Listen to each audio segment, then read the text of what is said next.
Welcome. In front of me is a ZTE Blade A75, and today I'll show you how we can insert SIM and SD card into this phone. So, to get started, you'll want to grab a SIM eject tool, which will come provided with the device in the box. But if you can't find it, you could use a paper clip, chain on one of the ends, and it should work just as well. Now once you have one of those, you can then pop out the tray, which is located on the top left side of the device, right here where the pin is holding. You're gonna push it in. There we go, and you can see that the tray pops out enough for you to pull it out.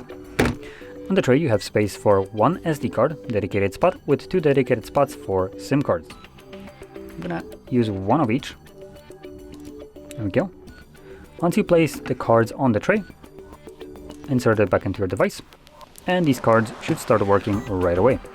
Hence why it's popping up with the SIM pin. So I need to confirm my SIM card pin. This will unlock it.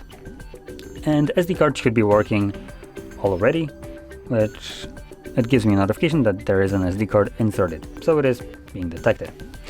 So with that being said, if you found this very helpful, don't forget to hit like, subscribe, and thanks for watching.